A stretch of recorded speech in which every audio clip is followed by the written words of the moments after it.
Bonjour, nous sommes sur le plateau de l'École publique de journalisme de Tours, ici au cœur de cette 18e édition des Assises, et nous recevons aujourd'hui Samira El Gadir. Bonjour, bonjour à tous. Alors, vous avez lancé le service des vérificateurs de TF1 LCI, donc une cellule dédiée au fact-checking. Aujourd'hui, vous vous lancez à votre compte pour sensibiliser les jeunes justement aux fake news. Pourquoi ce choix ? Alors, c'est une continuité tout simplement de ce que j'ai fait. Donc effectivement, j'ai lancé avec mon équipe le service des vérificateurs de TF1 donc, qui était sur le fact-checking, donc la vérification des faits. Donc l'idée, c'est de vérifier les infox ou en tout cas les allégations, les images, etc. qui circulent sur les réseaux sociaux ou dans les médias une fois qu'elles sont publiées. Là, mon choix, il est d'aller un petit peu en amont de la chaîne et de sensibiliser, d'éduquer, notamment les plus jeunes, mais pas que. J'ai aussi fait des interventions dans des médiathèques par exemple avec des personnes à la retraite, etc.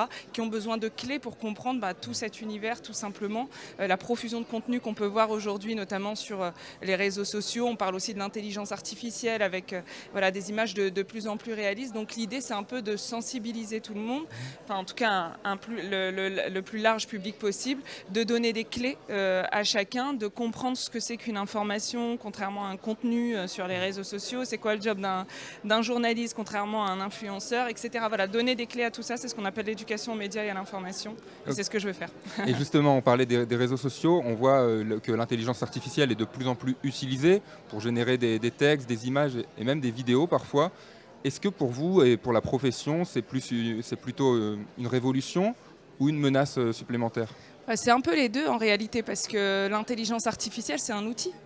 Ce qui est problématique, ce qui peut être problématique, c'est ce qu'on en fait, et notamment quand on a une activité malveillante. C'est-à-dire que moi, l'intelligence artificielle, je l'utilise pour le fact-checking. Par exemple, quand je remonte à la source d'une image, j'utilise de la data qui sont générées par intelligence artificielle.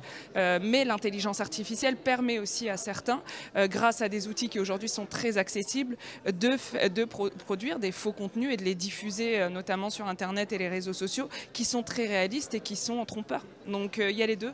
Voilà, l'idée c'est de réglementer un petit peu tout ça, puis de mettre en garde le public pour savoir reconnaître un peu ces images. Et justement, le public, face à cette profusion de fausses informations, c'est quoi les bons gestes citoyens pour vérifier la fiabilité d'une info avant de la partager ? Déjà, c'est de ne pas partager, notamment quand on a un doute. Donc, c'est de rester un petit peu plus de 8 secondes, parce que 8 secondes, c'est le temps qu'on passe en moyenne sur les réseaux sociaux, sur une image. 8 secondes, donc le cerveau n'a pas le temps d'analyser en 8 secondes.